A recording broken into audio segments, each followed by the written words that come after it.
Forget all you know about podcasts. We welcome you to an experience uniquely different. Please join us for our coverage of all entertainment on the fringe of society. The candles are lit, the lights are down low. It is now time to welcome our host as he steps up to the pulpit. The sacrifice has been prepared for the midnight black mass. Ghastly greetings, groovy ghoulies, and welcome to a WrestleMania edition of the Midnight Black Mass. I am your host, the Maniacal Minister of the Occult, the devil you know, the Reverend Dan the Dragon Wilson, alongside my partners in crime. First, he was there live and in color at WrestleMania, and he's going to tell us all about it. The Mouse of Hell, Andrew Alexander. How's it going, man? Doing well, man. I apologize if there's a lot of background noise. I'm actually driving back from said wrestling event. Risking life and limb for you, the Midnight Black Mass audience. That is a professional, folks. And ladies and gentlemen, my pleasure to introduce our other co-host. He is the strong style psycho. He's in his final year of his long and luxurious professional wrestling career. He's one of the toughest men on the block. Tank, how's it going, brother? What's up, mofos? This is ready to talk some Grapplemania, my favorite time of the year. It really is. We talk about it every year, but I think, with the festivities in Orlando, probably the biggest year yet of celebrating WrestleMania. I heard there were 60-some-odd events in the Metro Orlando area over the span of the weekend, and that's a lot of wrestling. And it's a celebration, a national holiday, if you will, where wrestling is celebrated for almost an entire week now. It started out as a weekend. Now it's expanding into a week, and before we know it, WrestleMania 2018 weekend will be starting about next week sometime. So I'm fine with that. It was a great time, great event. Andrew, since you were there live and in person, why don't you kick off the discussion with your general thoughts on the weekend? Well, it was draining, man. That hot Florida sun makes you, it takes it out of you. I didn't go to any of these events you're talking about. I just stuck to the three big ones. The Hall of Fame, NXT, and WrestleMania. But there was a lot of marks everywhere. The fans were out by the thousands. I think there were 75,000 people at WrestleMania alone. So it's a good time for wrestling. If your name's Vince McMahon, you're making a little bit of money over the weekend. Yeah, they had to be making a lot of money. And, a lot of other people made a lot of money, too, by proxy. And, I'm sure they'd like to get a bigger piece of that, but I don't think they're disappointed with their cut, considering they drive the boat and bring it all there in the first place. So, of course, things started off with the WWE.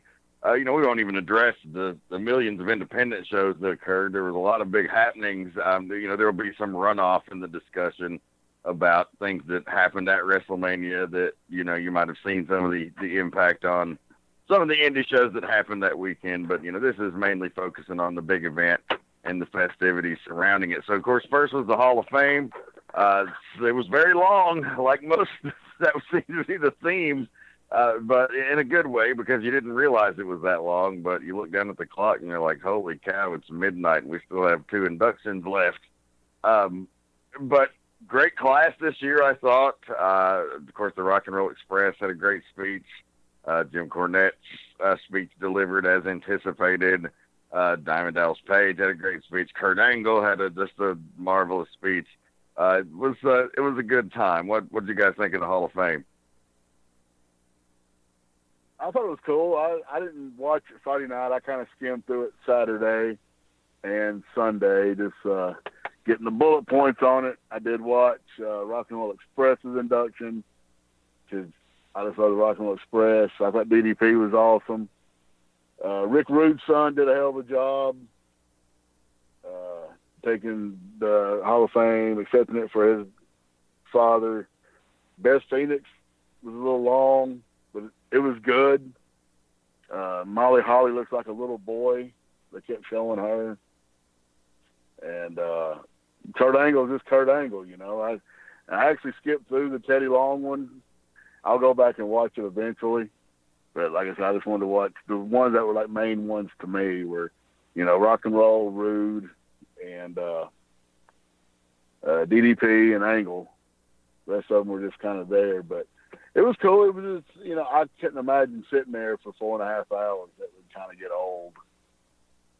You know, I have an intense fan of a fucking gnat. It wasn't really that bad. The worst parts really were there were some audio issues, and man, the overall wrestling fans for the most part are great, but you always have some that are just fucking shitheads. And there was a guy sitting close to us. He would start chanting CM Punk. And, you know, really, there's no time during the show where you should chant CM Punk. Motherfucker's not there. In the foreseeable future, he ain't coming back. You know, you're there to pay respect to these guys. And, you know, the Hall of Fame is supposed to be an event where you try to dress at least business casual. You dress a little nice, and it is digressed greatly. I guess the heat in Florida turned people off from wanting to suit up. People wearing fucking board shorts and stuff. One of my buddies that went with me even asked, hey, when Tank went to the Hall of Fame, did he wear a suit? And I was like, hell yeah. If Tank can wear a suit, everyone else should be dressing nice. Goddamn right. And if you're keeping track at home, and I know Tank is, if you're a member of a tag team and the initials are R&R, you're in the Hall of Fame. Except for, of course, Manny Fernandez, because he doesn't deserve to be. Hey, fuck you. Neither does Christian, goddammit. Hey, you bite your damn tongue.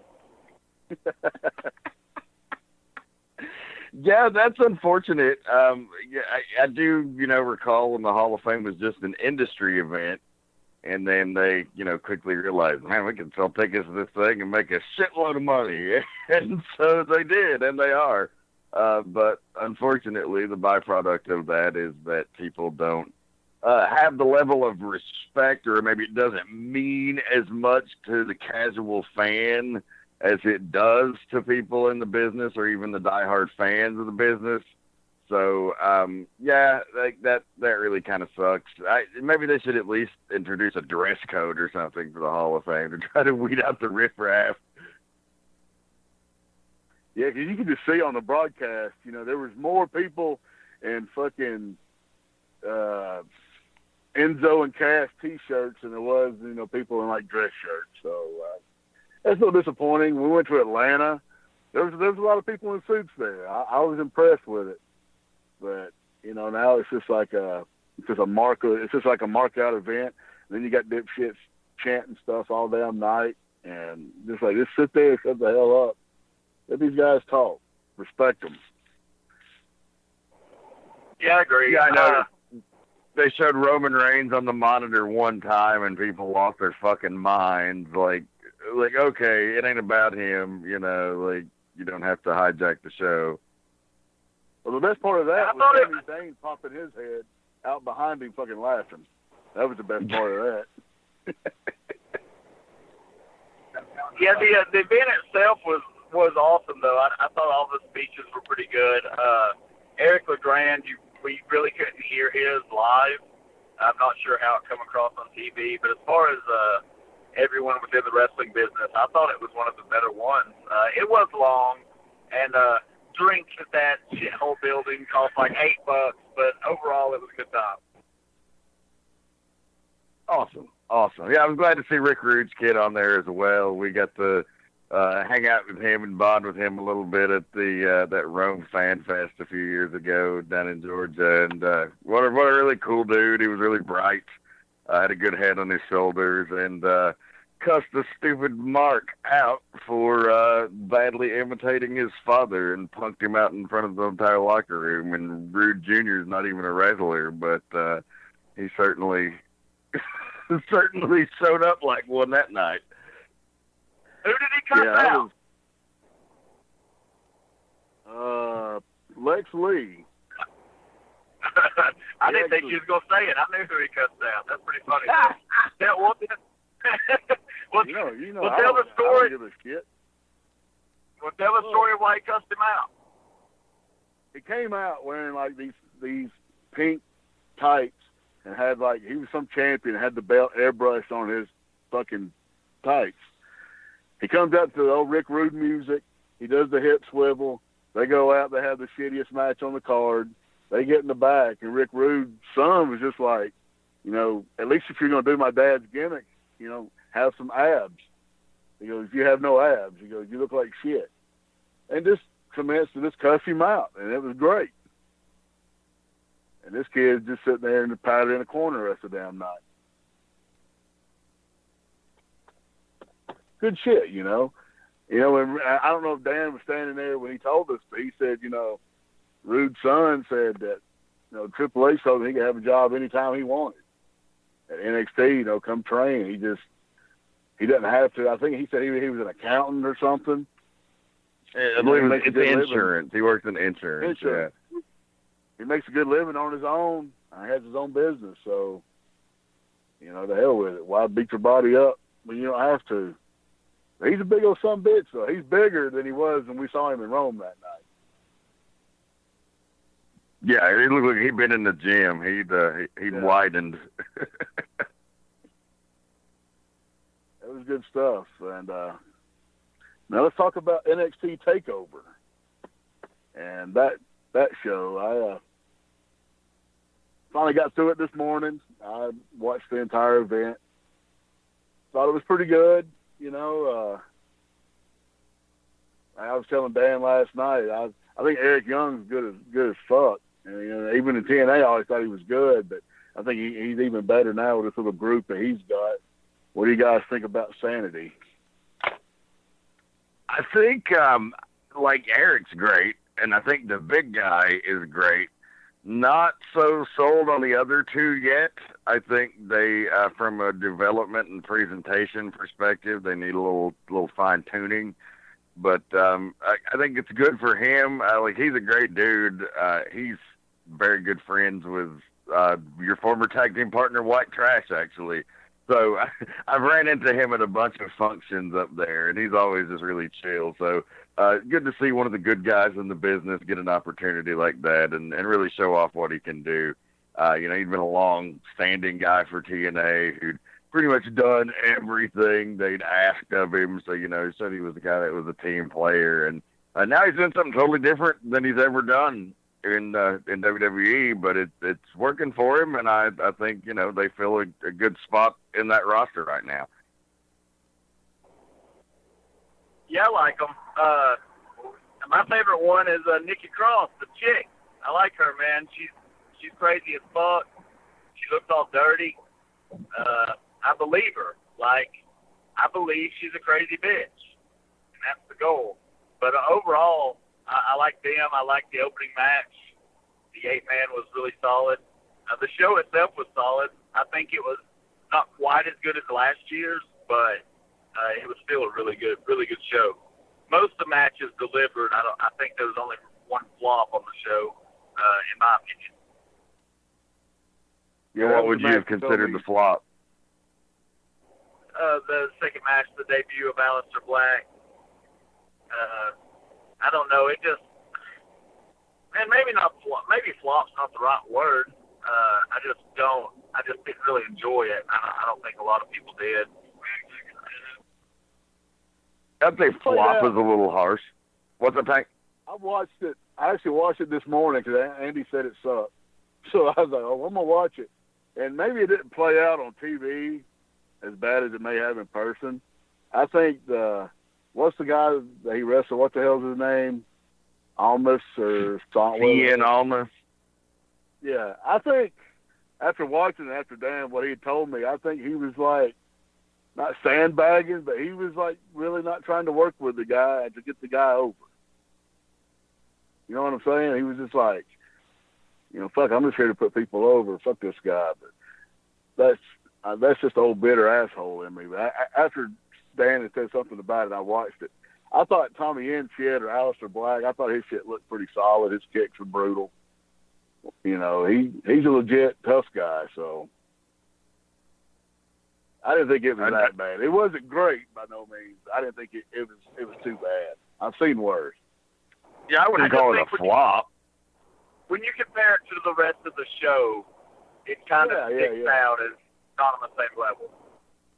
It was like watching a Christian Cage TNA match.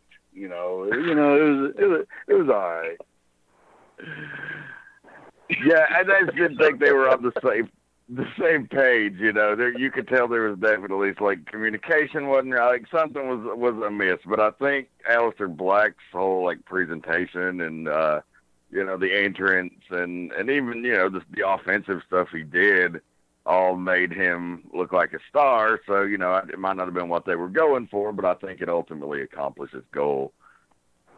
I'm not sure what you were watching. Paige wasn't on the show. She wasn't there. Who? You said they were on the same page. Oh, shut up. Up, down. Hey, speaking of new titles, what do you think of the belt? They look all right. They all look beautiful. And they all look the same. Tell our listeners what a close friend of ours, Jeff G. Bailey, said about the title belt. He said, "You show me a belt that hasn't been spooged on, and you show me a belt that nobody's won."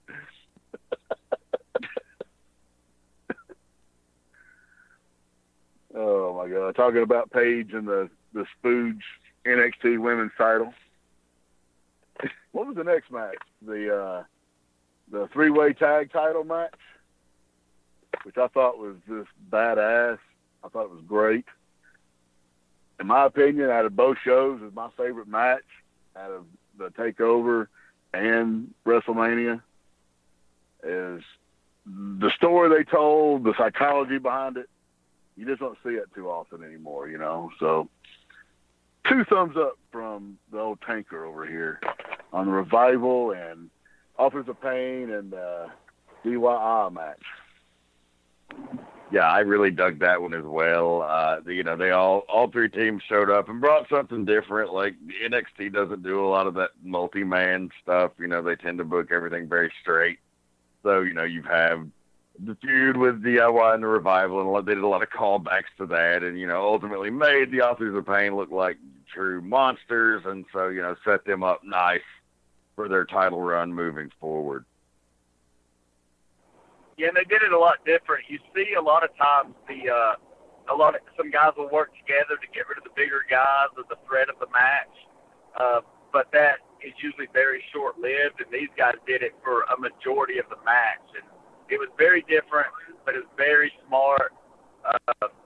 It was awesome. It was definitely the best match of NXT. It possibly could have been the best match of the weekend, but it was hands down the best match of TakeOver. And speaking of the Revival, unless the internet's full of shit, they just debuted on Raw. Yeah, they did. Yes. And they beat New Day clean in their debut. Man, Austin Creed, Raw. Stephen Walters, Raw. Tank, Dan Wilson, and Alexander, we're sitting here bitching about it. We did something wrong. Yes, we did. Hey, congratulations to those guys. Long overdue. They've kind of been in that holding pattern in NXT where it's like they were 2-time champions. They lost the belts. Now what? So, really you'd think you'd just have the Authors of Pain and DIY feud, but the Revival's still around, and it's not like you can just get rid of them because you want to get the most you can while you got them.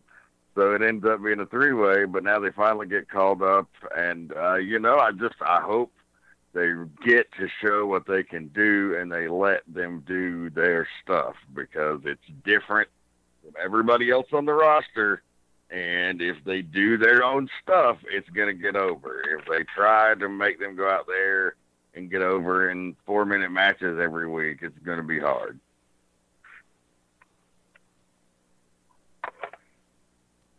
I wonder if Cornette might have been in the dressing room that night and kind of like laid the match out for him. I doubt it, but that just sounds like that was like a formula Cornette would have done. You know what I'm saying? Because we all know that he loves the Revival anyway.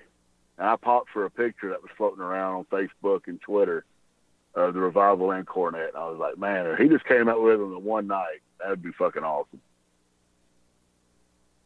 Yeah, it's possible. Never say never, as we've seen. Yeah.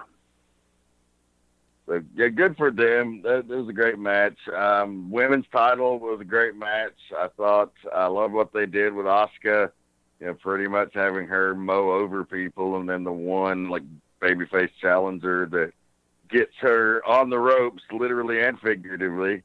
Ember Moon, she finally resorts to some dirty tactics. And so a little bit of a heel side there. So ends up hanging out of the belt. So it looks like she's going to be hanging out in NXT for a little bit longer. Ember Moon certainly got over huge with me, and I think most of the audience in that match.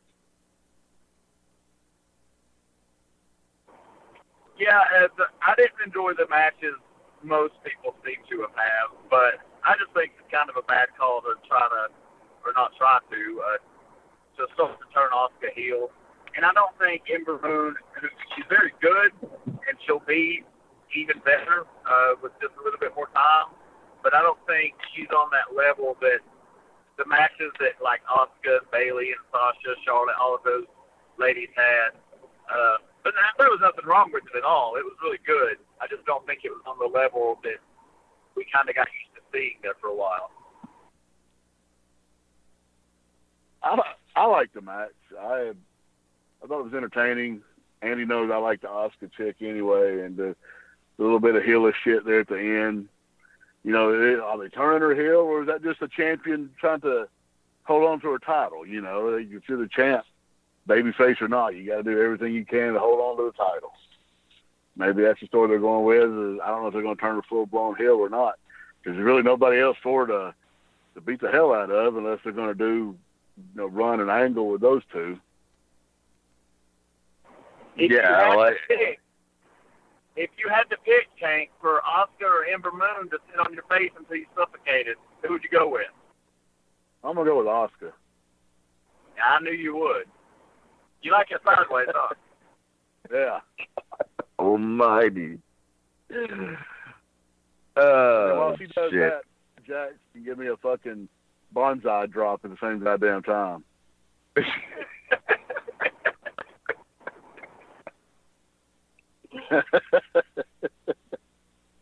Fucking A. I don't know, man. I just got something for that big Samoan bitch. I don't know what it is. Speaking of her, real quick, just while we're on the topic, I thought she looked great in the WrestleMania match. What a crazy bump on her head on that fucking back suplex. Like, really out there hustling her ass off. Miss Nia Jax, that is. Oh, yeah. She got down, took a big bump on that big gourd head, which was awesome. I popped for it. I was like, Jesus Christ, they killed her. Hey, speaking of Samoans, The Rock's daughter was at the NXT show, and I've really tried to devise a plan to work some of my charm and magic and get some of that Rock money going. But I froze. I froze up. How's she look? I don't think I've ever seen her. Hey, she looked good enough. She's rich. You give a fuck what she looks like.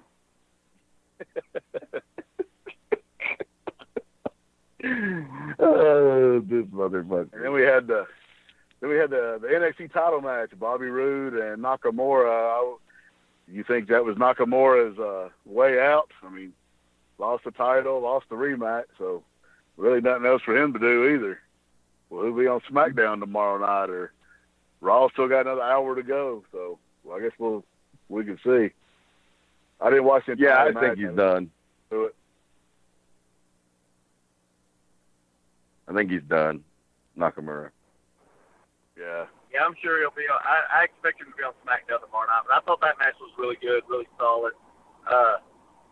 Nakamura's awesome, big fan of his, but damn, man, that Bobby Roode, he's got a couple good years on him. He's just, I mean, he's a star in every sense of the word. Hey, What's he's your money, opinion on- man. Oh yeah.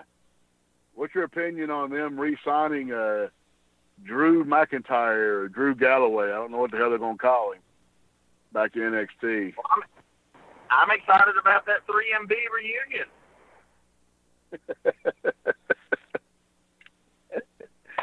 Well, there's one of you. He's the only No, one. I think it's a great idea, man. He did a good job making a name for himself on the indies and keeping himself busy. And NXT is they've been rebuilding for a while now, and now it looks like if Nakamura's leaving and the revival's gone, and who knows who else. They need star power. They need guys. So I think it's a great idea. Yeah, What's I your think so. Andy, what's your take? We talked to Dan.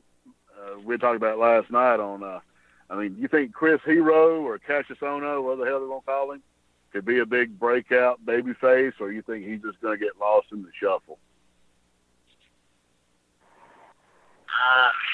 Do you mean in NXT or on the main roster? NXT. Oh no, I think he could be pretty big in NXT. I could see him get lost in the shuffle. Vince is a very cosmetic guy. He likes the look. Chris Hero does not have it.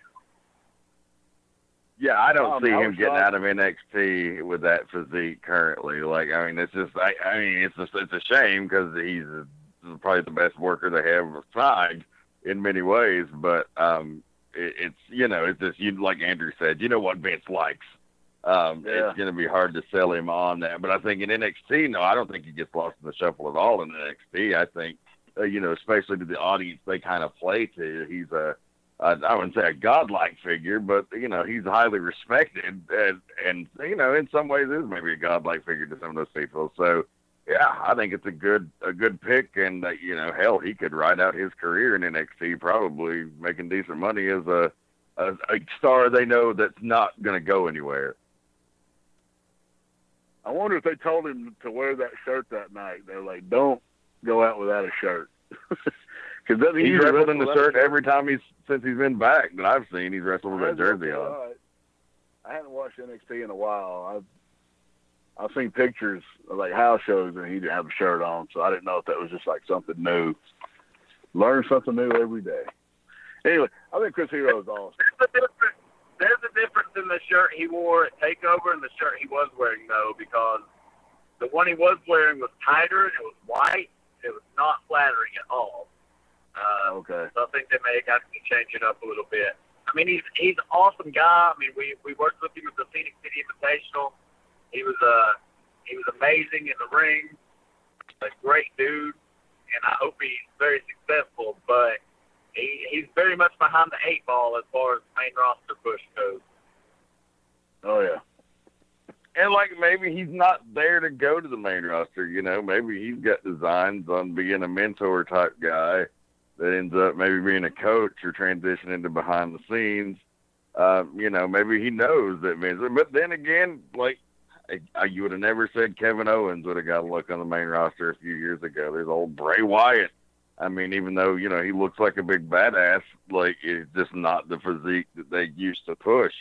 The culture has changed. I mean, maybe he will. I'd love to be wrong about that because there's nobody I'd love to see successful, on the undercard that they've got kind of waiting in those spots than him. But he's a great guy and he's a fucking master at his craft.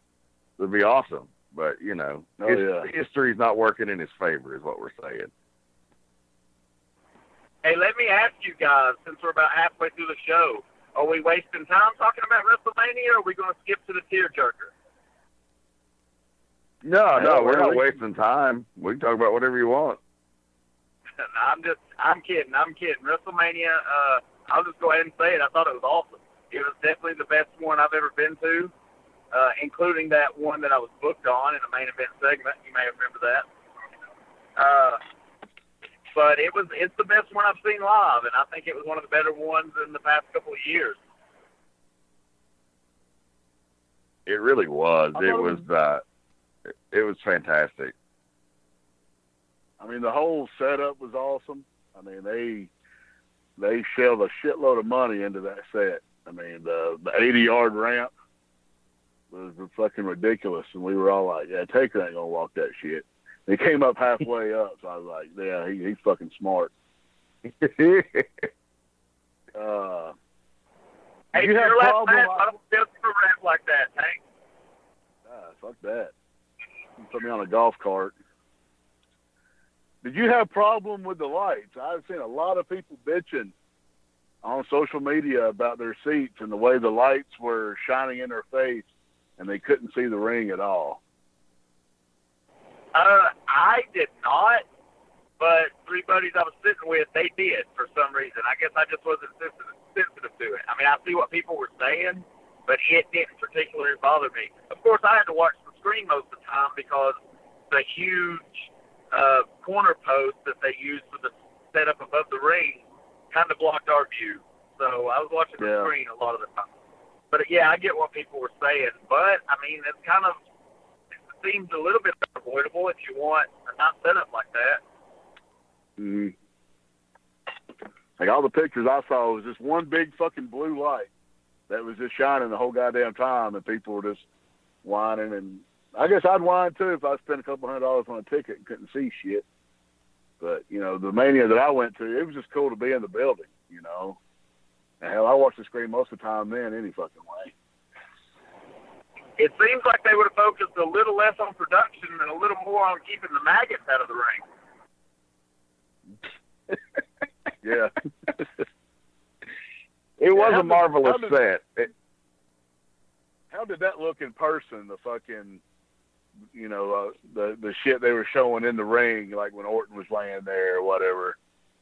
Could you tell what the hell was going on, or? Yeah, it looked. I mean, I think it probably came across exactly like it did on TV. Okay. Man, I don't want to say it sucked because it was different. And, you know, how many times have they done stuff like that with, like, The Undertaker in the past and things such as that? But, I don't know. They made wrestling very different, and those type of theatrics don't seem to work as much these days.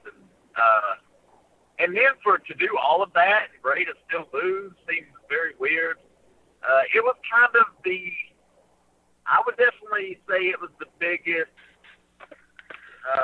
letdown of the night, of the main card, all around. Even though it was a good match, and there was nothing wrong with the guys' performances, but that weird shit with the PowerPoint presentation, I don't think it came across as well as they thought it would. Yeah, I thought it was weird as hell. I was watching it. I was like, this is just fucking strange. And then the fucking, you know, the RKO out of nowhere, you know, and that was the end of the match. Just like, I just thought the finish was really flat, you know, if you know what I mean. A lot of people argued that Wyatt needed to win that one, and you know, he didn't. So there we are.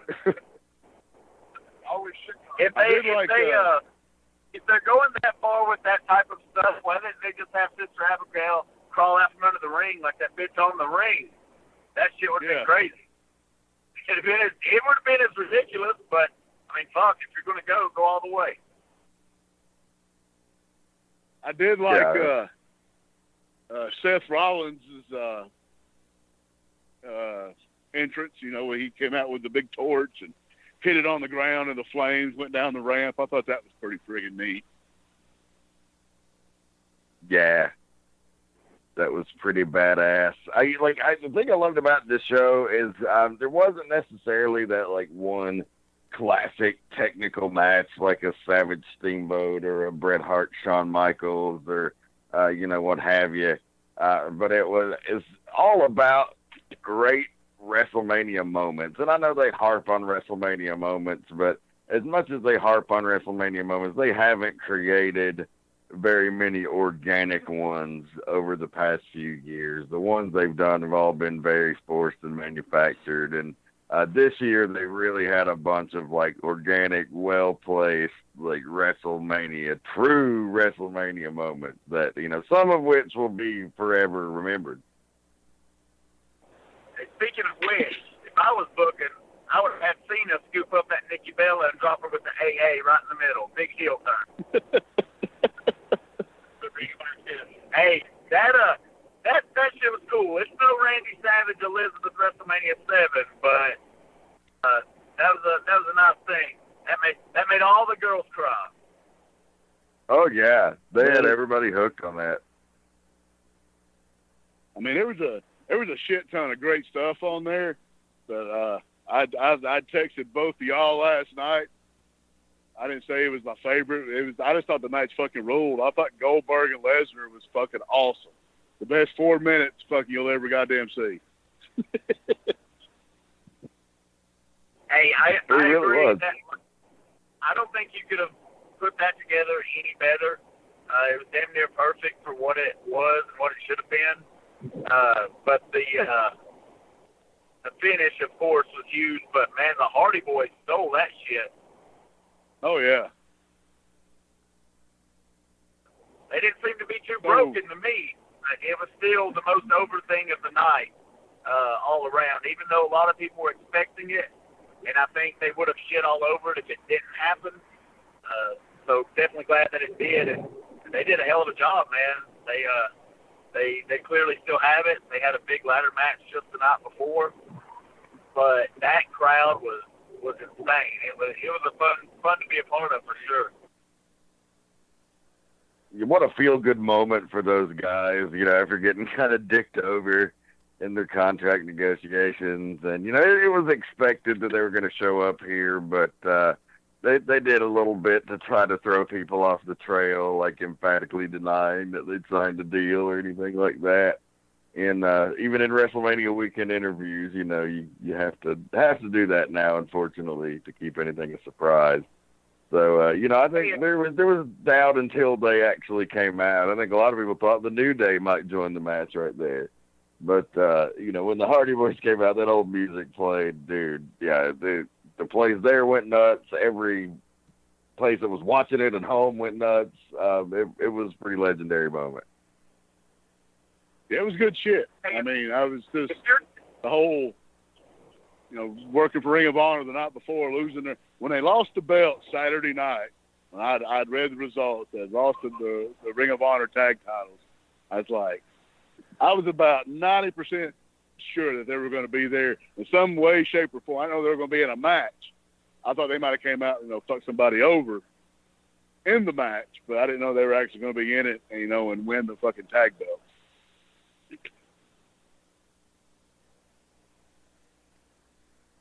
Hey, if you're TNA and you're in charge of talent relations, and you lose AJ Styles, Samoa Joe, Bobby Roode, Eric Young, and then you lose Drew McIntyre, the Hardy Boys, do you just fucking kill yourself and get it over with, or what? No, you probably get a promotion. I think just everyone in the office just makes a suicide pact and blows their fucking brains out. Yeah, that was their entire draw, was every one of those guys, and now they're all fucking gone. And hell, before it's over with, Lashley will be gone. All those, they'll just take it. They'll take all of them. If they lose Crazy Steve, they're fucked. They lose who? Yeah, exactly. So, what about that main event? So, really, man, we didn't even touch on AJ versus Shane McMahon. I think a lot of people were afraid of that match, and I heard somebody somewhere say if you buy Shane McMahon as a wrestler, then it was a great match. I'm happy for AJ, man. I'm happy he got his big win, his big moment, and got to go out there with, the boss's son. It's always a good spot to be in, and Shane has certainly proven he can get out there once a year and do some crazy stuff. So, awesome moment for AJ, by the way. Is he the best wrestler in the world today? Yeah, I thought the match was pretty freaking awesome. It was brutal. They beat the hell out of each other. Shane hitting a 450, or was it a shooting star? What the hell was it? It was a shooting star. Shooting star. Yeah. It was badass. I mean, and AJ, just AJ. I would say he's like the new Ric Flair. I think he can make anybody fucking look good. Yeah, I think that's why Shane wanted to work with him. Yeah. And one of the pre-show matches, I thought Neville and Austin Aries was pretty good. I thought Aries was going to die when he took every German he took was on the top of his head. I was like, dude, you got to stop that shit. And I know we mentioned Goldberg Lesnar, but we didn't really talk about it in great detail. I will say, we talked about how it was just extremely well laid out and the best 4.5 minutes you could watch. But let's talk about the people who bitched and complained that Goldberg beat Lesnar the first time. You knew they were coming to this. They had to tell the story. And to get Goldberg over, you had to have him do that. And it drew money. Plain to say, it drew money. Not at WrestleMania. It's hard to say that because WrestleMania sells out a year in advance, right? So it's hard to say that anything drew money for WrestleMania. The event itself is certainly the draw now. But leading up to it, ratings were up. Merchandise sales for both guys were through the roof.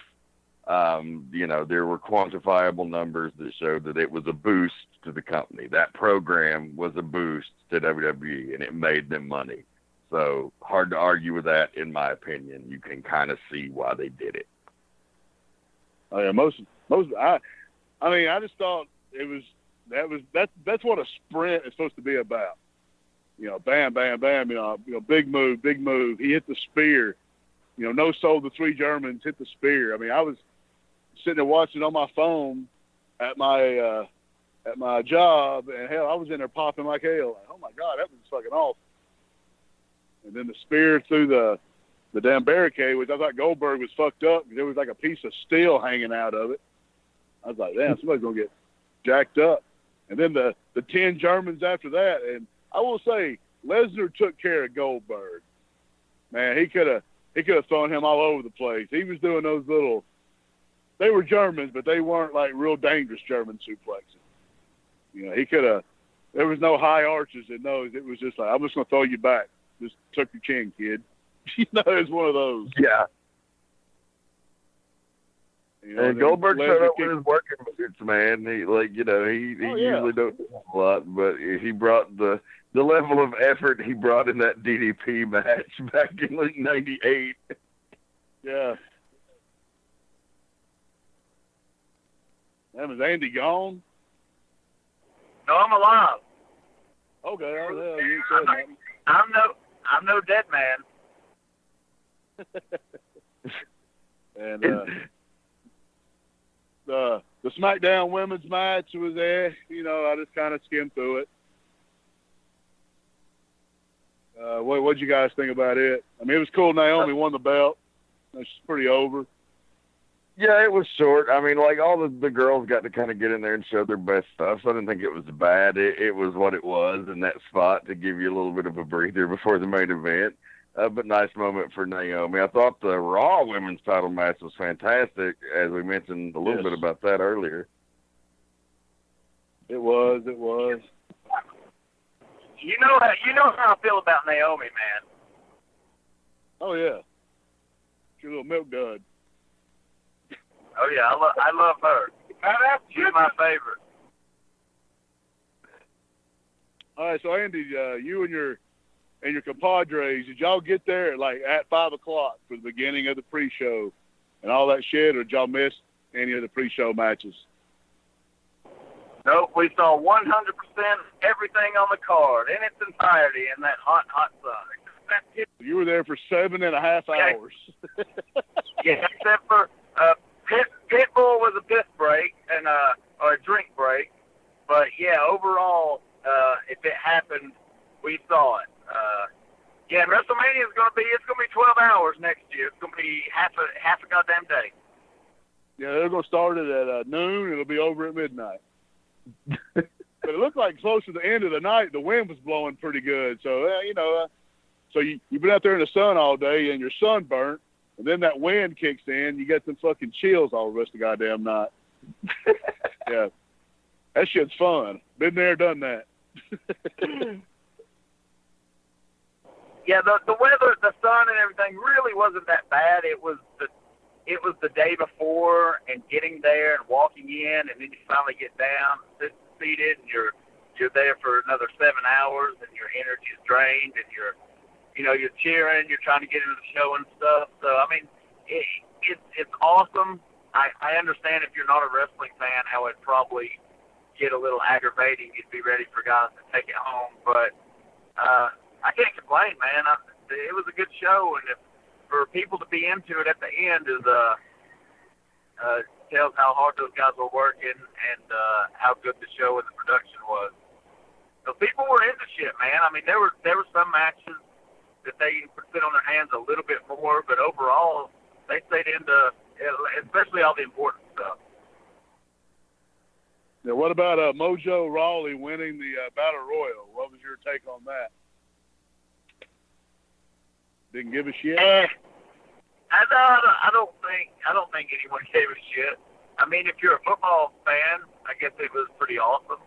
It doesn't really matter either way. It seemed kind of crazy that Big Show and Braun Strowman was just taken out quick. I thought Braun was a shoo-in to win, but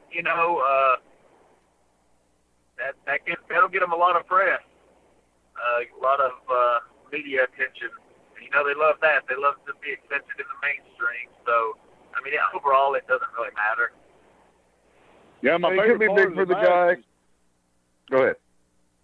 I was about to say my favorite part of the match is when Gronkowski, the guy who plays for the New England Patriots, jumped the barricade, and the female security guard, I guess, wasn't iggyed in on what the hell was going on, and she was like trying to bear hug his son bitch back to his seat.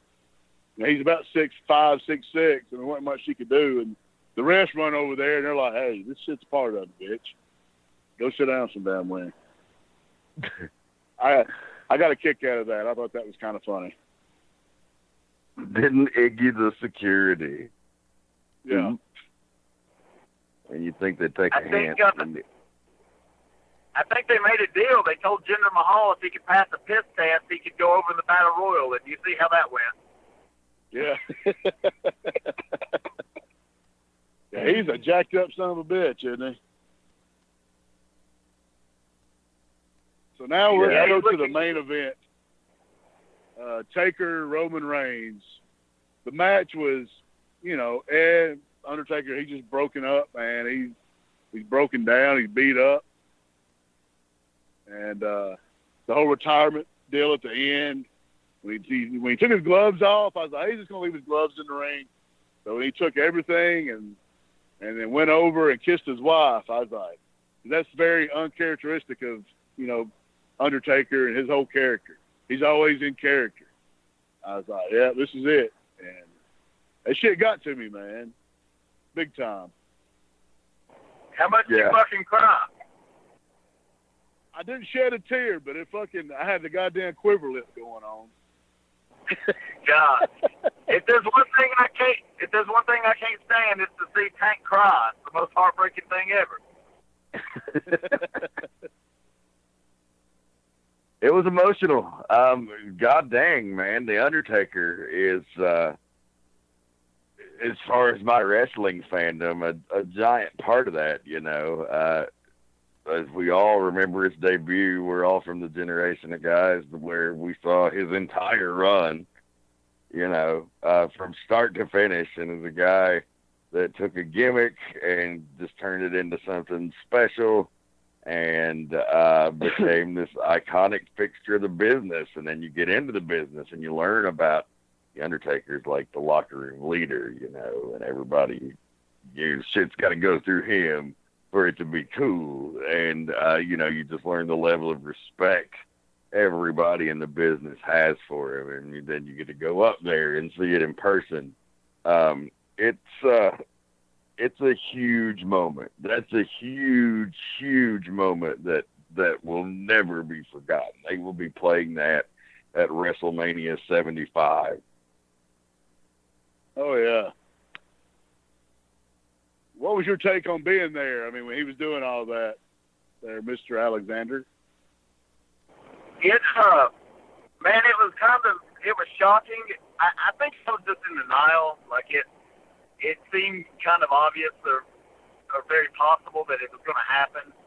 I guess I just really didn't want it to. And when it did, it's just kind of shocking. And when he leaves and comes back, you know something's up, because during the replays, he was putting on his coat, his hat and stuff, and it was being kind of weird. And then just the whole thing, like you said, with the gloves and the jacket, the hat. Man, that's sad as shit, man. I think overall, everybody in the crowd was kind of just in denial, too. Not a lot of people getting emotional like you would think, or like they did with Ric Flair, which happened in the same building. It was awesome. A lot of people laughed after the pinfall, but overall, the crowd was they stayed there the whole time. Very respectful.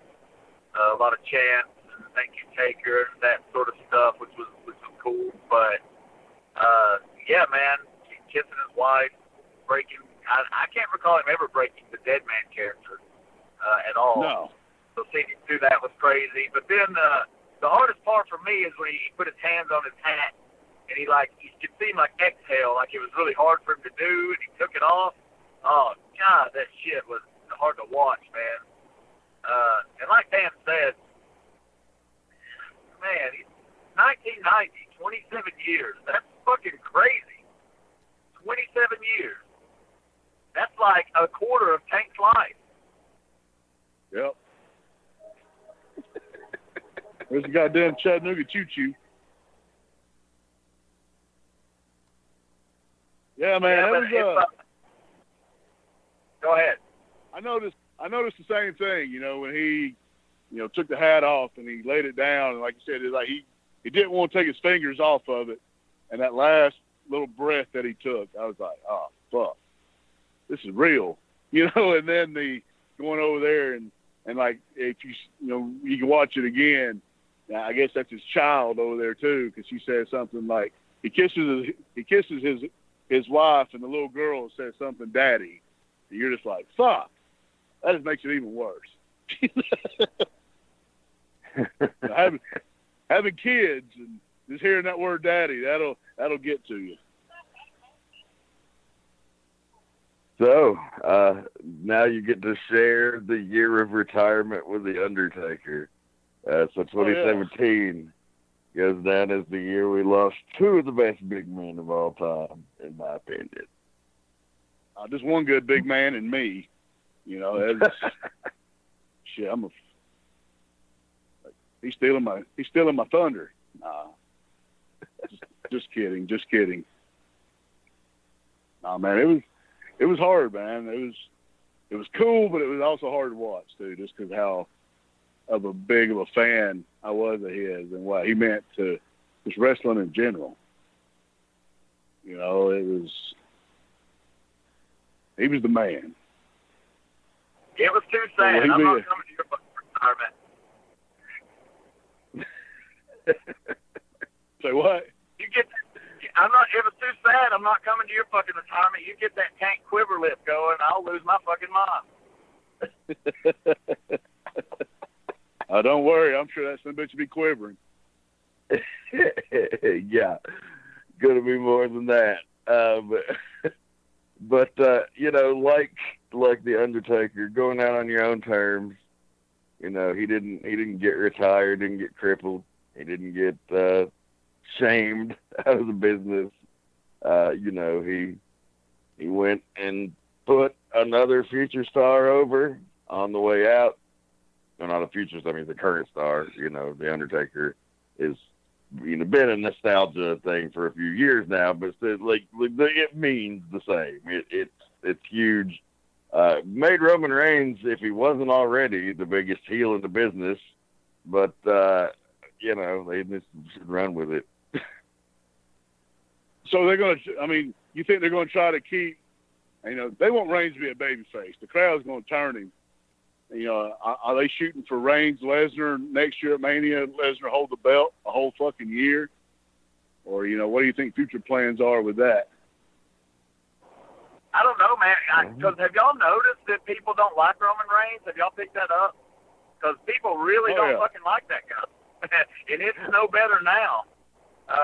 I wish they would just pull the trigger and turn him heel, but I don't work there, man. I just talk to you guys and bitch about it. I mean, but hell, Lesnar could be a babyface at a drop of a fucking hat. You know what I'm saying? I mean, Lesnar. I saw a sign at WrestleMania that said Roman Reigns is a Holocaust denier. Yeah. What did it say? I saw. Roman Reigns is a Holocaust denier. That's pretty stiff. It was on the TV a few times. You're like, holy shit. To go back to Taker, is he in the Hall of Fame next year? Will he be, you know, a year out, put him in the Hall of Fame, or you think they might wait for another Texas run before they put him in? I don't know. They might go ahead and do it. They're usually pretty quick to jump on those. It seemed like Shawn Michaels and who were some of the other recent ones, Flair. Like, you know, like they were going into the Hall of Fame pretty well as soon as they were done. Yeah. Edge, I think they go wrestle like he next went. year's Mania. He ain't done.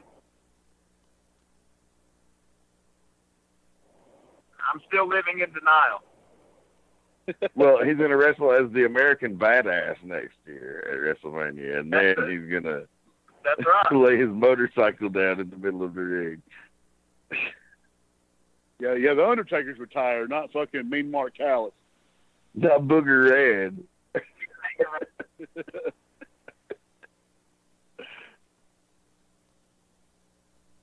But all in all, I enjoyed Mania. I thought it was one of the better ones the last few years. Everything clicked. I mean, there was a couple matches was kind of like, but, you know, I thought Lesnar Goldberg was friggin' awesome, just the way that it went. AJ McMahon, you know, it was nothing bad except for that shitty Battle Royal. I didn't even watch the Corbin Ambrose match. I was like, this could be a piss break here. Plus, it was on a pre-show also. Yeah, I agreed. I thought it was a fantastic card. Yeah, 2 thumbs up. The whole weekend was 2 thumbs up. It was awesome. Cool to see it live. Don't get to see a lot of live wrestling anymore. RASSLIN, that's wrestling. Oh yeah, did y'all get the chant started? We attempted it one time, and there was a guy with a 605 Super Podcast shirt in front of us. So I thought, this guy knows what's going on. He's going to be behind it. And he just sits there. He didn't move his fucking fat ass not one time. So it didn't work worth the shit. Which I didn't think it would, but hey, we had a good time. We were entertained by it. That was the theme of the week. That song should be big, man. Somebody needs to redo it, do a cover of it. That's the number one single. All right, yes, and that's wrestling. Pitbull should have played that shit. Holy shit. Well, folks, we're out of time. It was a hell of an edition talking about WrestleMania, the celebration of all things wrestling, the national holiday of pro wrestling, and it was a big one this year. Any final comments, guys? I thought it was a hell of a show. I enjoyed it. I mean, the whole weekend. I mean, Andy was there. He said it was awesome. What I saw on the network was great. You know, that's why they're the best at what they do. Entertain folks. You know, I almost didn't get to go, man, because I got a phone call right before. And it was my boss saying, come to work. But I just hung up on that slave dropping jerk. I'm going to wrestling. Fast Eddie Layne, you got anything you want to plug before we get out of here? Well, actually, believe it or not, we're going to do a Monday double play. The guys from Corner to Corner are waiting in the wings and set and ready to go. They're ready for their WrestleMania recap as well. And if anybody's worried about Roman Reigns doing the heel thing, guess what? Just watch the opening segment of Monday Night Raw tonight. The Raw after Mania, at least the first segment, did it again. Interesting. All right, well, that's going to do it then. We'll get over to the Corner to Corner, folks. Thank you for joining us this week on the Midnight Black Mass. I am the Rev Dan Wilson for Andrew Alexander and Tank. Keep one foot in the gutter and one fist in the gold. Good night.